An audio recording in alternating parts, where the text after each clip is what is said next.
Welcome to the How to Die in Mexico podcast. We help expats live better in Mexico by addressing end-of-life worries and fears through education, contemplation, and planning resources. I am your host, Sarah Mae Conway, author of the book How to Die in Mexico, and you can find me at dyinginmexico.com.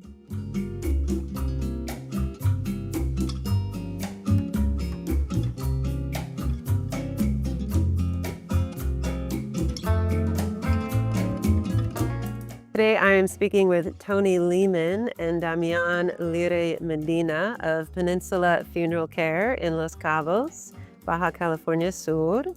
Both originally from the United States, Toni and Damián opened their funeral home here in Mexico in 2021 after a long career in the hospitality industry. You know, we decided, I said, well, why don't we do a funeral home, but, you know, with a hospitality type of a twist to it in a way, or I wouldn't say a twist, but kind of a hospitality feel to it where the service is the main focus of it, and as well the facilities, right, where you don't walk into a funeral home and you feel it, that it's a funeral home, right?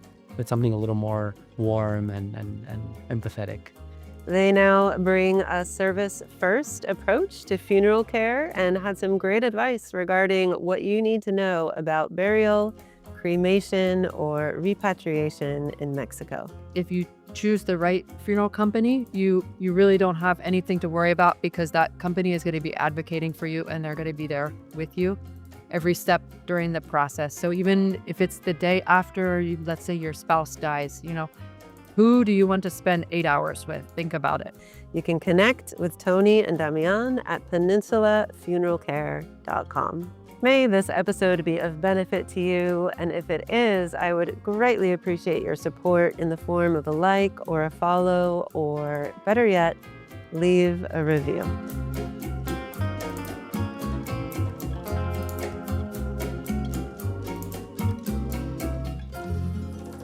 Well, I want to start with just like about you guys, because you have such a unique story. It's unique to me, like who moves to Mexico and then ends up opening a funeral home, right? So maybe can we start with maybe just each of you talking about like where you're from and how you first moved to Mexico, and then maybe if one of you wants to tell the funeral home story. How did we get here? Okay, you can go first. All right. Well, I'm from a very small town in southern Texas, Brownsville, Texas. I was born and lived there till I was about 18. And then I moved from there. And because of my professional background, well, at that moment I had just started working in hotels, I moved from Brownsville to further pursue my career in the hospitality industry. And then I moved to different places. I went to school abroad, studied hospitality management, and didn't move back to Texas or to Brownsville ever since that. And I met Toni in Miami, Florida, during one of my jobs. You know, my jobs abroad. So, you know, at that time I had come back from the Middle East, and Toni and we moved after going to other places for work related to work. We moved to Cabo San Lucas in 2018. At the very beginning of 2018, we moved to Cabo San Lucas to work in the hospitality industry. I particularly to continue working in the hospitality industry. And for many years, we've wanted to start our own business, but the hospitality industry, unfortunately, doesn't give you much time to do anything else but work in the hospitality industry. And then the little time you have left, you know, you spend it at home with chores and doing things that are not work related, you know. Come 2019, I left the hospitality industry and COVID started, right? Not, I didn't leave the hospitality industry because of COVID, but it would just happen to coincide, you know, me leaving the hospitality industry with COVID starting. And of course, like many of us, we had a lot of time just to think of what we were going to do next. You know, we were at home for many months at a time. Toni was working 1 day a week.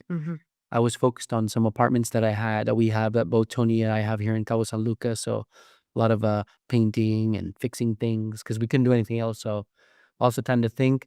And Tony's the one that after we had talked about starting our own business, Tony's the one that identified the need for funeral options here in Los Cabos. And then, we decided, I said, well, why don't we do a funeral home, but, with a hospitality type of a twist to it in a way, or I wouldn't say a twist, but kind of a hospitality feel to it where the service is the main focus of it, and as well the facilities, right? Where you don't walk into a funeral home and you feel it, that it's a funeral home, right? It's something a little more warm and empathetic.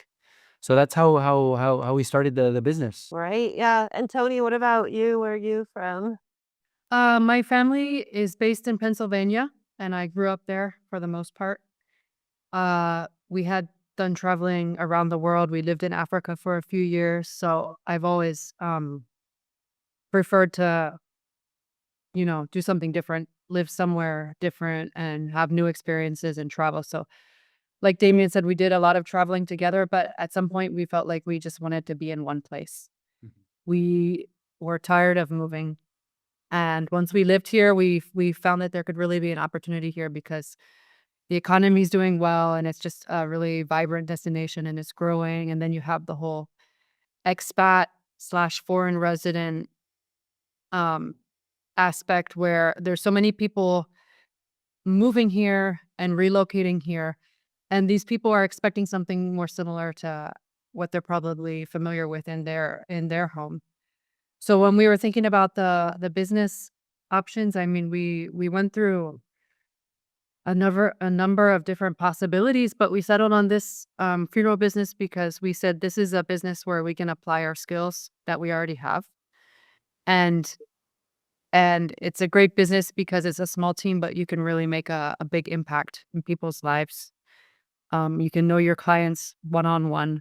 It's not just transactional, but it's more a business where you're going to be with them at a moment that they're gonna remember forever. So it's really a way to make a big impact, but at the same time, we're new business owners, but at least we have a small team. It's something we can manage here.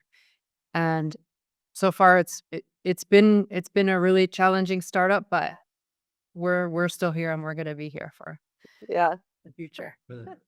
Yeah, I'm curious, like, what the I mean, obviously, you have this strong hospitality background, but, like, what's the, learning curve like of going to funeral home? Like, did you have to learn about, like, embalming and cremation and all of this stuff? Like Really the main difference in how we could get into this business here in Mexico versus in the States is because there aren't as many requirements from an educational or a professional standpoint.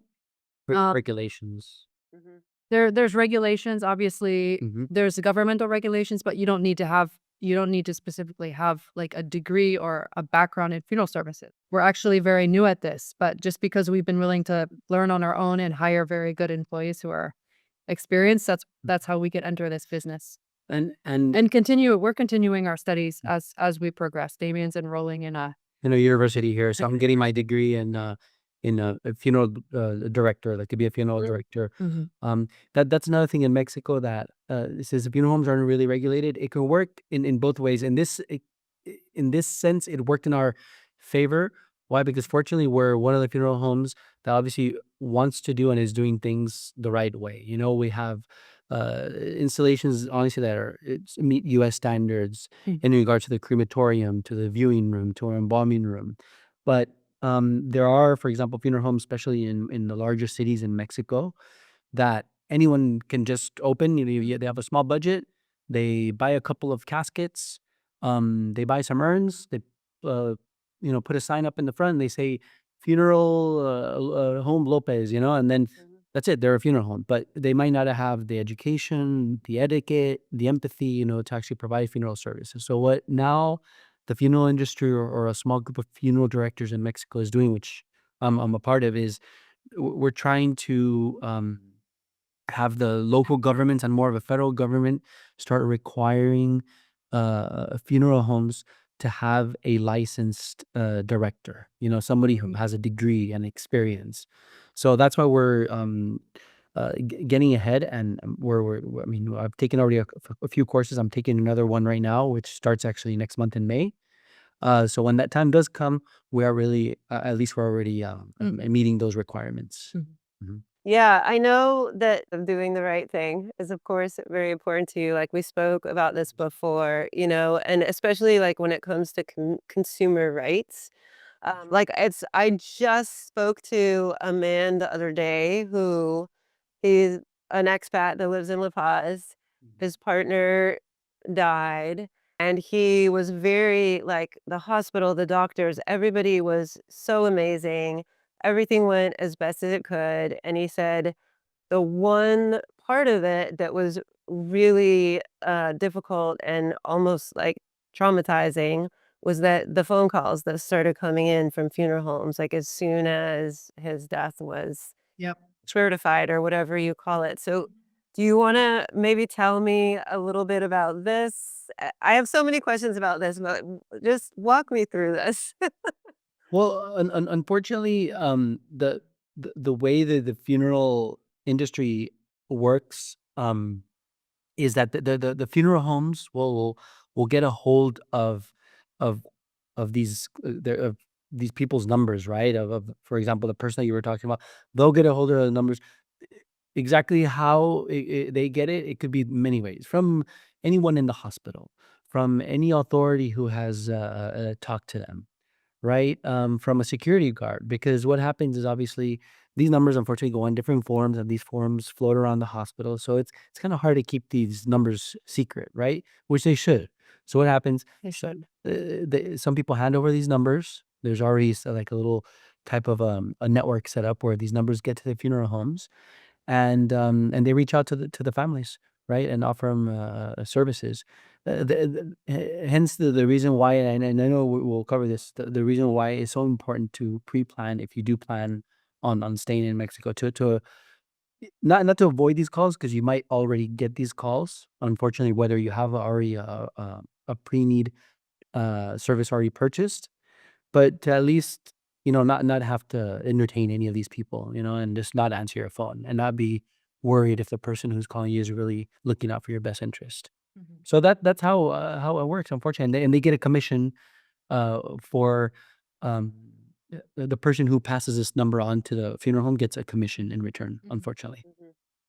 And yeah, and obviously there's like a lot of pressure that's put on people. Like, especially if I'm grieving, I lost my loved one. I don't have a plan. I don't know what to do. Right. Like, people describe like feeling that funeral homes are pressuring them into go with us, like we're your only choice, or go with these specific services. This is what you have to do. Like, is this common, you would say, all throughout Mexico? Well, especially for English speaking people here in Los Cabos, where we're based, previous to our business opening, there was only one potential funeral home provider, funeral service provider that can attend to the needs of the expats. So if there's only one company, you will be pressured into using them, and they will set whatever prices they feel like at that moment based on looking at you or knowing where you're from. That's how the prices will be set, because the services that are being provided, which is expatriation mostly, it's quoted on a case by case basis.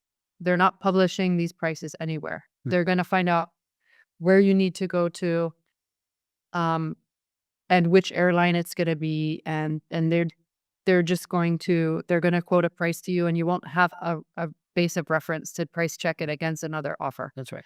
So that's where the families have felt pressured here, is because they only had one choice, One basically. choice, exactly. So that's why we're trying to just create awareness that people should, if they have a chance to do the price comparison, and not to feel the pressure, not to feel pushed into a corner where you have to sign a contract Right.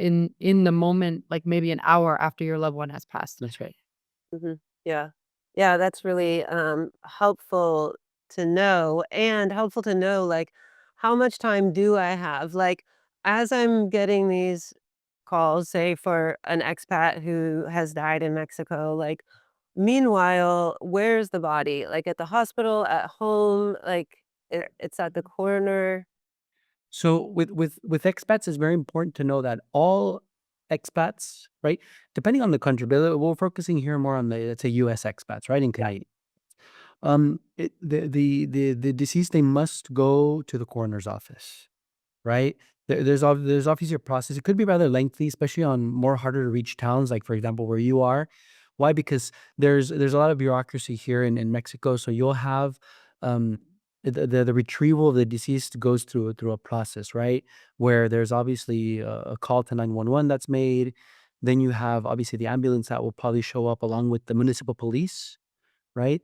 Then from there, once they determine obviously that the person is passed, then the ministerial, like the agents from the coroner's office will show up. They call it Ministerio Público, in Spanish. They will show up and they will obviously verify that the person either has died of natural causes or there was some other cause of death. Therefore, and then from there, the And are the consulate getting notified at that? right. They're not notified at that specific time, but they'll only be notified when the deceased does arrive to the coroner's office. At that moment is when the consulate will be notified of the passing, right? Of the U.S. citizen. Um, and then the fourth and final process is that the people who actually do the body retrievals will be last. So there's like four different uh, agencies, if you want to call them, involved in the whole retrieval process. And that could take up to like 2 hours, Mhm. 2 to 3 hours, right? Um, so the patience is very important. Some people must say, well, why haven't they come? Why is my loved one still here On the ground. on the ground? It's unfortunately part of the process, right? And then from there, the deceased will go to the coroner's office, and from there, there's up to like 24 hours. It can be before to where the autopsy is carried out. Normally, an autopsy is carried out whether the person's died of natural causes or not. And very unusual and particular circumstances can the autopsy be avoided, but it needs to be with the consent of the U.S. consulate and the local authorities. And it has to be for a very particular reason, right? Not just because you want to avoid the autopsy. Um, and then from there, during all this time, the family has time to go visit a funeral home, make a few phone calls, inform themselves. Because by the time the deceased arrives um, to the coroner's office and the autopsy is carried out, it could take up to 24 hours, right? Mhm. In some of the harder to reach places, it could be up to 48 hours. So during this whole time, the family has time to do their homework. And in some cases where there is no family, the consulate will be involved to locate the next of kin. That's right. Let's say you're traveling with your friends. Mhm. Friend passes away. You're not gonna be able to sign a contract on their behalf. The consulate will get in touch with their family. Mm. Yeah. And then Yeah. from that point, if the family wishes to remain where they are, they can create a power of attorney or the funeral home to take action on their behalf. Mhm. Mhm. And so I have, um, basically 48 hours, is that right? To just make my choices about a funeral home and what to do? Up to sometimes, well, it all depends on the timing. I mean, because the way the coroner's office works is that Mm.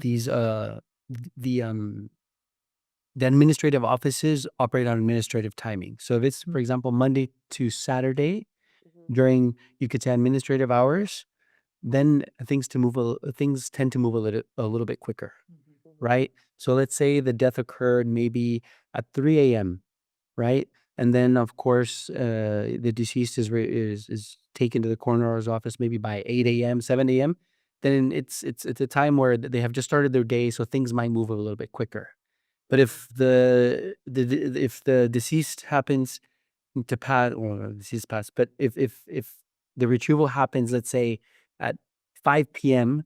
when the offices have just closed, Mhm. Mhm. then it's the whole night. Definitely nothing's gonna happen Mhm. until the next morning. When they get there, they'll they'll look at the situation, right? Or if it falls on a weekend. Or if it falls on a weekend or a holiday, it could be delayed, Yeah. right?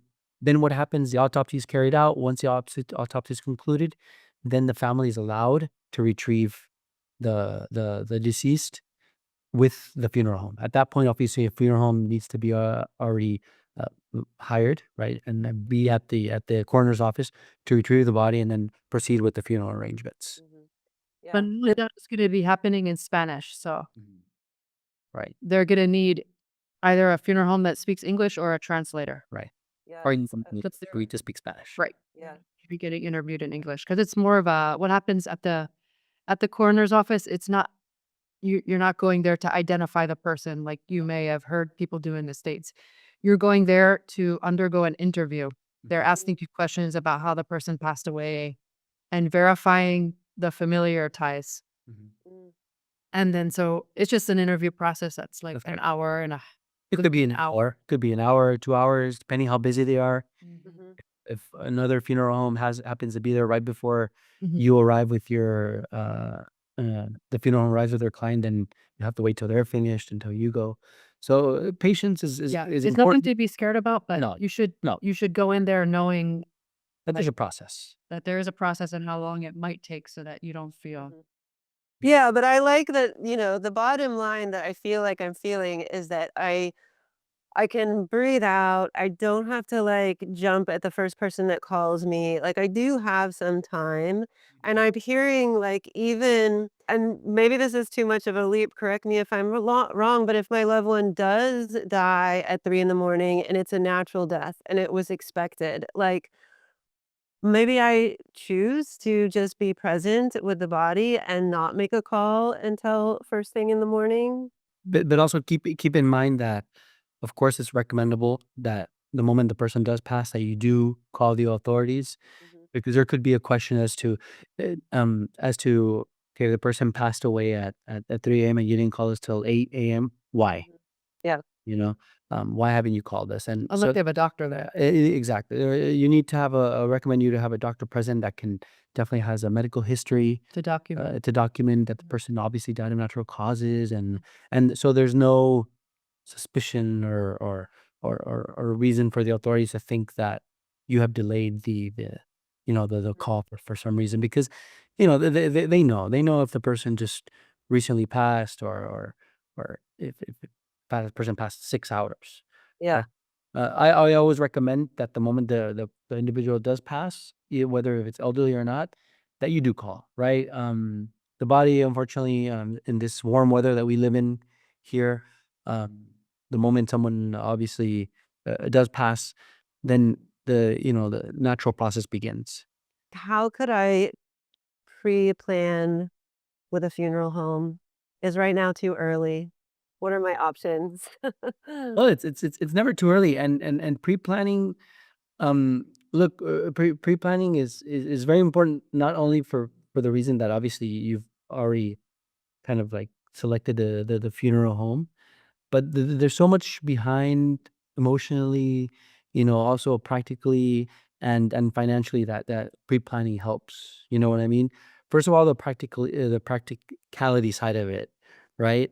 Um, eh, when someone's in grief, your decisions sometimes are not as clear, or as how could I say, what's the word I'm looking for? Informed? Yeah, or informed, exactly. As in, if you're in a normal state of mind, right?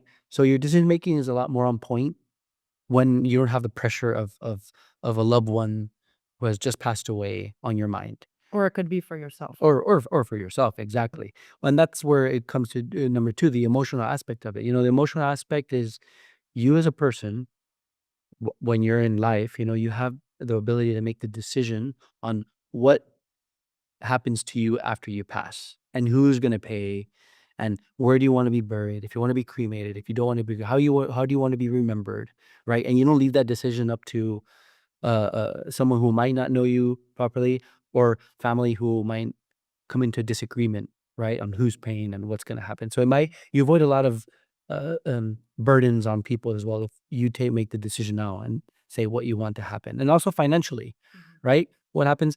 Financially, if you pre-plan, you're able to take the time to decide on the funeral home that best fits your needs, right? And even decide on the price with the funeral home.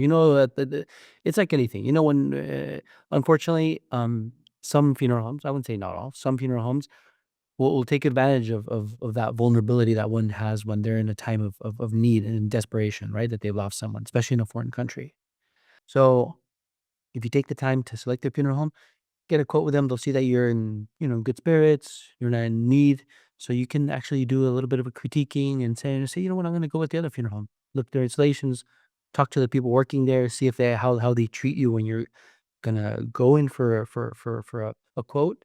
Because how they're treating you when you go in for a pre-need is more than likely how they're gonna treat you when you, or not you, but your family, right, or who's ever gonna look after you.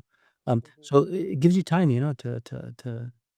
to decide. And I would say those are the three main reasons of why pre-planning is so important. And also the documentation. As an expat, gives you the time, put your documents together, what your family will need to make the process a little more seamless, you know? There's a whole nother side about maybe you'll do another podcast on just like putting together a will and all of these things. But keep in mind that these kind of go hand in hand because, for example, if you want to leave, an not inheritance, but properties to your husband or wife or your family members here, then you need to have your marriage certificate like translated and apostilled and entered into the Registro Civil here. So there's some processes that really should be taking place, before you come to the time of passing. Whereas if you try to do those same processes after the fact, it's much more difficult. But lawyers can advise people on the best practice for, not only making your will in Mexico, but also what documents do you need to bring from the United States and maybe have them translated or stamped, apostilled, and then get that together with your file. You have your will, then you have your end of life plan, maybe even or you have the plan in case you are not able to make medical decisions for yourself. Um, I'm not remembering what that's called now, but The directiva anticipada or like a yeah. directive or a medical. Yeah. Yeah, so you need to, I mean, if you're a responsible person and you have time, it's a great idea just to get all these things, sorted out, put it in a folder where your next of kin knows where to find it, and then, I mean, it's there. It's an asset for you. Yeah, because some of this does kind of matter when it comes to what do I get to decide or who gets to make decisions about the funeral home and the funeral home. Like, for example, I think you said something before about the marriage certificate being really important if my husband and I don't have the same last name, for example. I don't get to just say in Mexico, I can't just say, "Oh, no, no, he's my husband. I'm the one that decides everything," right? Sure. What happens in some cases, for example, because it does happen often, that people, unfortunately, they're here on vacation, they might not have the same last name, but they are married, right? And that person who the surviving, of course, individual needs to make decisions. What will be sufficient is that the consulate, they'll be able to provide a document, through the U.S. consulate where it confirms that, yes, indeed, you are married to the other person, but you don't share the same last name. There is that possibility, right? That's in the case of a tourist. That's in case of a tourist. And even if you're here as a resident but and you don't share the The same last example we names. just had where the couple was married for many years, but they never had their marriage certificate validated here in Mexico, Apostille. apostilled. So on the death certificate of the husband, they weren't able to put that he was married, Ah, like his status. But then again, let's remember this, why it's important that it doesn't really matter if you don't live in Mexico and own property in Mexico. Because at the end of the day, if you do pass, you'll get all you need from the consulate is called a crota letter, which verifies it, basically death abroad. It's the consular report The of consular death report abroad. of death abroad. And this with this letter, you'll these are the U.S. institutions, whether it's banks or any other institution. This is the letter they'll go by. They're not going to ask you for the Mexican death No, certificate. just in the case that you own property here. But here, yes, definitely if you own property here, important to have, of course, an apostilled and translated marriage certificate. And with that, you'll be able to get your Mexican marriage certificate. Yeah, because I imagine if I live in Mexico and say I have a bank account here, having the fact that I was married on that death certificate could be really important when I start going to Will be a lot easier. move things around. Yeah. It'll be a lot easier than not having it, and it has to be a Mexican marriage certificate. Yeah. Okay. Yeah. Yeah. So definitely benefits to pre-planning. And I've seen like, some people will say, "Oh no. This is not these contracts you make with a funeral home, like this is not safe." Or that you'll end up some funeral homes have these contracts, say it's like 200 pesos a month, but until you die, basically. And so you'll end up paying more in the long run than if it's kind of like an insurance, right? But it doesn't seem like your structure is like that. It's very important to hear, and that's why it's important again, the homework. The funeral homes, by law, they're only allowed to sell at need and pre-need funeral services. The funeral home itself. Now, there are some funeral homes here um, that do run like a second company on the side with a different name, Mm. and they might be selling. They might have a scheme where you pay like a monthly or yearly fee, like type of insurance. Yes, if they're set up as an insurance company, that other company that's on the side, if they're set up as an insurance company, which allows them to provide to sell exactly insurance policies, then fine. You have but obviously ask for the contract. You can even ask for to see the legality of the company. Say, okay, are you set up, and ask them, are you set up as an insurance Like the company? constancia You know, yeah. Are you set up as an insurance company? I'm sorry. If they're not set up as an insurance company, then you cannot sell insurance, funeral insurance. Only insurance companies can sell insurance. Only funeral companies can sell funeral services. So it's more of a common sense type of thing, that people need to really ask questions. You as a consumer, it's a free market.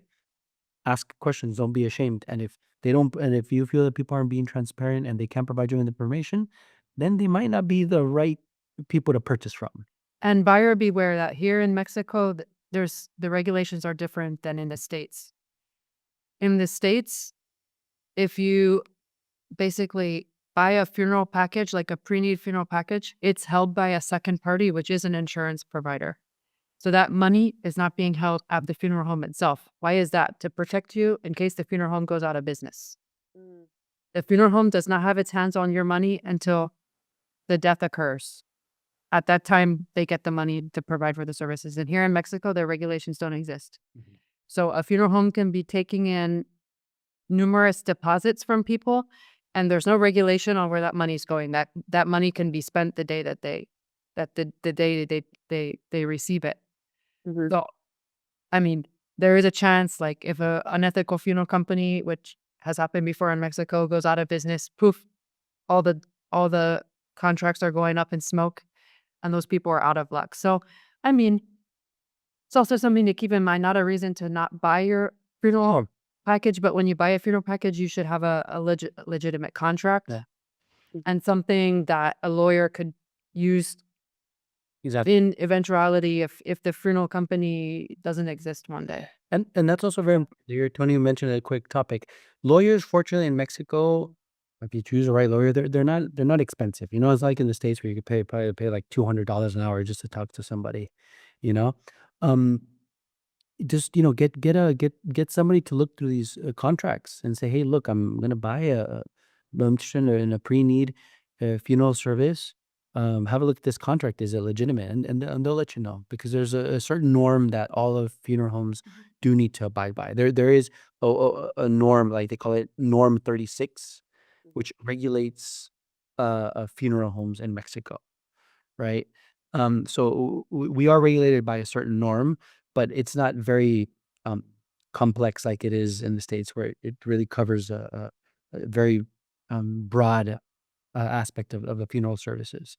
But keep in mind, the funeral home tells you, oh, 200 pesos. The family is still going to have to pay the difference of the funeral service when they require the service, if they haven't already paid for it through the different payment scheme. So if it's only 200 pesos, well, number one, you better ask what you're going to get for those 200 pesos a month. Sounds a little cheap, because I know some funeral homes do it. What are you going to get, right, for 200 pesos a month? And how long is it going to take you to pay that off? It's like when purchasing a home. Oh, Right. I'm only paying, I don't know, 2% interest rate, and my monthly payments are very, very low. Okay, you might be paying that home for the next 40 years, right, or 50 years. Mhm. So with funeral services, it's pretty much the same. Look, funeral services for a local funeral service can range anywhere from 28,000 pesos to like 35 to 38,000 pesos. A local funeral service, right? That's the range. Mhm. Uh, so it just yeah, it's important when you buy that funeral service, when you do and finish purchasing that funeral service, they're 100% transferable. Um, uh, y- You put a beneficiary you can on. put a beneficiary on it. So it's very important, and anyone can go online. It's the Norm 36, which regulates the sale of pre-need funeral services and at-need funeral service. It even regulates how funeral homes advertise. It even regulates how funeral homes, what's inside the contracts.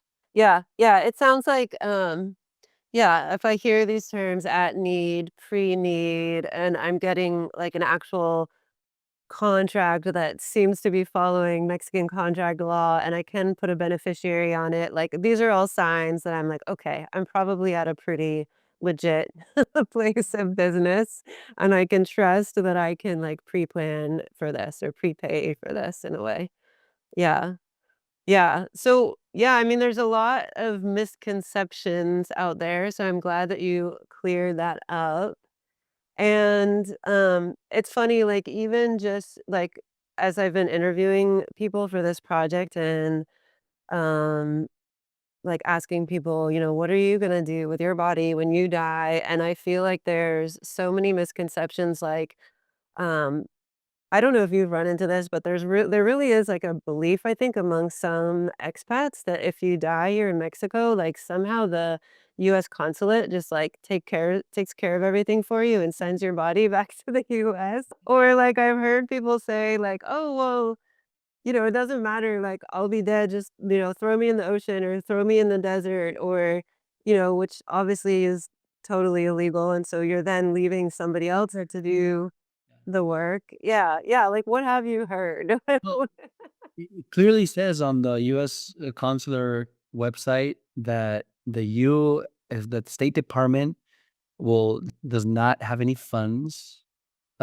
designated towards the expatriation of your loved one. If your loved one does pass in abroad, Mhm. right? They are in no way financially responsible for the expatriation of your loved one. The families it's completely on them on which funeral home they select and what they'd like to do, right? We always say if money is a concern, cremation is always the best option, right? Because a cremation here in Mexico on average, say 1,000 US, Mhm. right? In the US, you're talking minimum 3,000. Well, for Some a rate basic for cremation, for like a direct 1,200. cremation, right? It's like For a 1,200. direct cremation, yeah. Um, So yes, it's important that you decide because just throw me in the ocean, throw me in the desert. No, so somebody who has the next of kin, somebody who has the authority needs to claim your body, because what happens is if your body isn't claimed and there's nobody who contacts you, which will be hard for you as a citizen because they'll contact somebody in the States, right? Um, your body will just remain at the morgue, in the fridge until somebody claims. And then after a certain amount of time, if it's actually like a John Doe, which for a foreign citizen is very difficult, but Mm. for example, with nationals, there are unfortunately some John Does here. Um, they get taken to the local cemetery. and they get buried into the John Doe section of the cemetery. Mhm. You know, Mhm. they obviously are disposed of properly, in a very dignified manner, but no name. They just get a number put on their little on a little cross that's put for them, Mhm. and that's it. And they're buried. They're not cremated, and they could stay for months in the mortuary, months. So In a lot of cases, people have life insurance. So the process would be if your loved one dies in Mexico, you're gonna have to pay it up front, pay the funeral expenses up front, and then wait until the life insurance is processed, receive that money back to reimburse yourself. Mhm. Could take up to a month, but they will expect you to make payment at the time the services are rendered. Yeah, so if I, am one of these like, crusty old Baja gringos living on a sailboat and I don't plan anything and I just want someone to throw me in the ocean. Um, yeah, like somebody in the if I don't have any next of kin here in Mexico, somebody in the US is ultimately going to be contacted and responsible and at minimum will pay for my cremation and yeah. that's right. That's right. I mean, there are cases where the person who has passed, obviously they locate the family in the States, and the family has no wish maybe to come to Mexico or doesn't have the means to fly down here because it's on them to Mhm, come here. mhm, Um, what the family member can do is they can have a notarized document in the States sent, like a notarized document both in English and Spanish, sent to the consulate saying that they authorize a representative from the funeral home here to recover the deceased at the local morgue, and then of course you from your family member from the States can give instructions to the funeral home here as to what they would like to be done with mhm, the body. mhm, So but the remains do have to go back. They do have to go somewhere, right? mhm. You can get the funeral home to expatriate the remains, whether it's the body itself to the States or have the ashes um, shift back. But Keep in mind that the expatriation, it can be expensive on this end. We're talking about anywhere from like 110,000 up to 180,000 pesos Mhm. to send someone back to the States. But that's only half of it because you still need to hire a funeral company in the States Mhm. to collect you when you get to the airport. So your prices can be doubled. So it can turn into already like 12 to $15,000 Yeah. if you're planning to expatriate someone. I think that price point is very well, intimidating. what we always say, for example, if you're like from San Diego or LA, some city that has a direct flight to San Jose del Cabo. I know many cities do in the States, even on the East Coast, but it's always better for the loved one to fly here, especially if the loved one has been cremated, collect the ashes and fly back with them. Mhm. Even flying the ashes back to the States, it has a process. It has to go through customs here in Mexico, Mhm. and then a funeral home in the States has to also receive those ashes. So there's still a cost, not as much as the actual expatriating a body, right, in a Mhm. casket, but there's still a cost that Mhm. is involved in that. Yeah. Yeah. Yeah, and I mean, this is all helpful. It's like I think just knowing what happens, what to expect is so helpful for so many people and um yeah, kind of busting some of the myths or just this encouragement to pre-plan and it all is yeah, just part of this educating ourselves. And I know you guys also care about this a lot and you're going around and starting some seminars and trying to educate the community. Do you want to talk a little bit about what you're doing? Um, yeah, to maybe push people towards pre-planning, but also just for them to know what to expect. Well, even before the we've decided to obviously go into this business. We've been always very involved in the community. Like I've been a Rotary member since 2019. Um, Toni, she's also know she's joined a lot of like local expat groups, where of course people ask us what we're doing, and then we say, we're in the funeral business. And right away when you say that, it's funny that people have a lot of questions. Nobody really takes the time to look for someone in the funeral industry to ask these questions. But once you do say, "Hey, I'm in the funeral business," then a lot of curiosity sets in.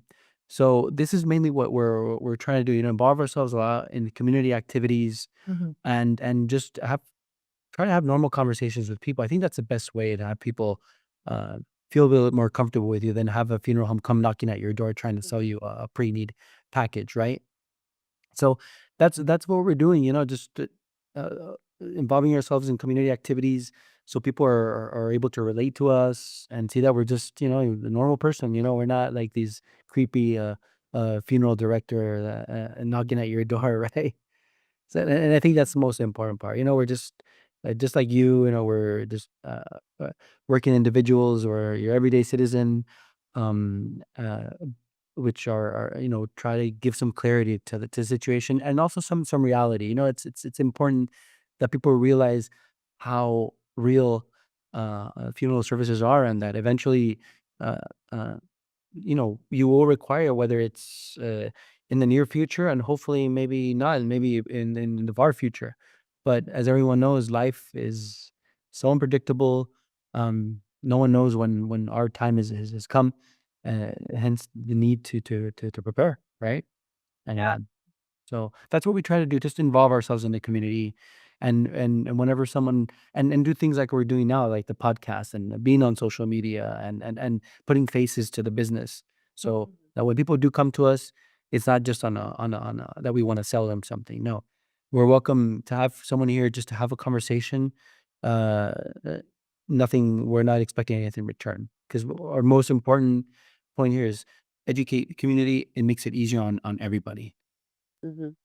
Yeah, I really feel what you're saying about, like, people might not be, like, actively seeking answers to these types of questions, but that as soon as you offered, it's like, oh, what a relief. Like, here's a person, and a person that speaks English that I can talk to about this. And yeah, I feel like I've found that myself, like, in all of these conversations around death, like, people might not be actively, like, yeah, seeking it, but just the invitation to talk about it is so, It's a very personal business. So the selection of the funeral home is so important here because you can plan on spending hours with someone from the funeral home.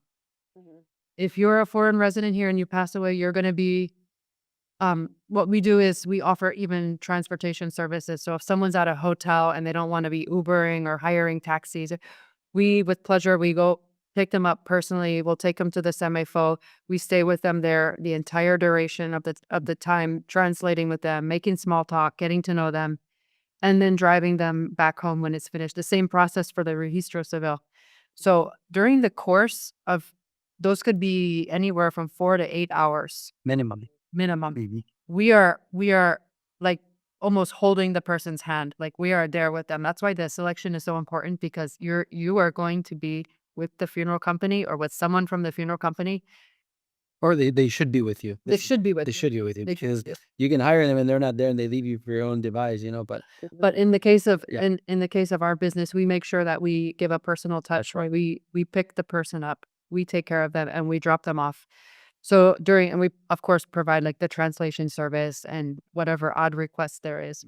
So just that's why if you choose the right funeral company, you really don't have anything to worry about because that company is going to be advocating for you and they're going to be there with you every step during the process. So even if it's the day after, let's say your spouse dies, who do you want to spend 8 hours with? Think about it. That person better be super empathetic. They better be on time. They better be professional, have all the documentation. And not only that, but have some type of almost friendly manner where you can feel comfortable talking to them because it's I mean, that's how you're gonna spend your day. If you're mhm, if you're the next of kin, and your loved one passes away, it's going to be so important who you select, because that can even make a difference into how many days you're going to be staying in Cabo before you leave, or wherever you may be, so just that's one takeaway that I really hope that your listeners can understand, is that the process here means that you are going to spend a lot of time with the funeral company. So please make sure you know who you're selecting and make the right choice, because Yeah. it's something that's very important, but it's also it's like how it's the whole process wrapping up that this is like your loved one's whole life, Mhm. So just making sure that you have someone to really rely on and trust to like ease the process is so important.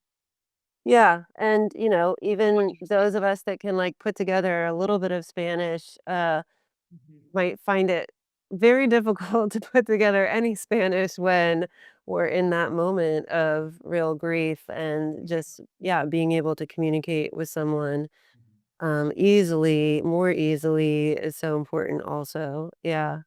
Well, I really appreciate your time, you guys, and I do really get the sense of how important the hospitality side of things is to your business.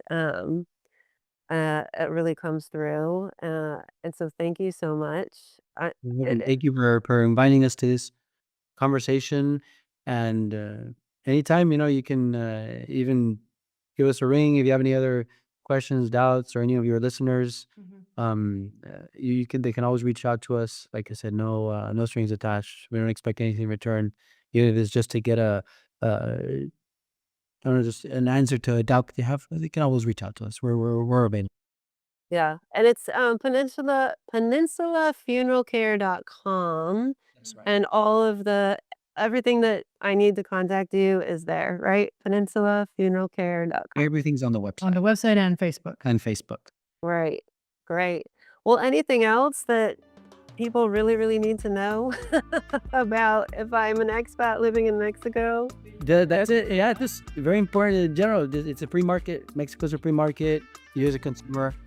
Apart from purchasing anything, just make sure your next of kin knows what you want. Is important. You don't have to spend any money. You don't have to sign any contracts, but just make sure you communicate to someone else what you want for yourself after you pass away. I think that's the most important takeaway. Well, thank you guys so much. Thank you so much. Thank you, Sarah. You take care. Have a good afternoon and a good weekend ahead. All right, you too. Bye-bye. Bye. Bye.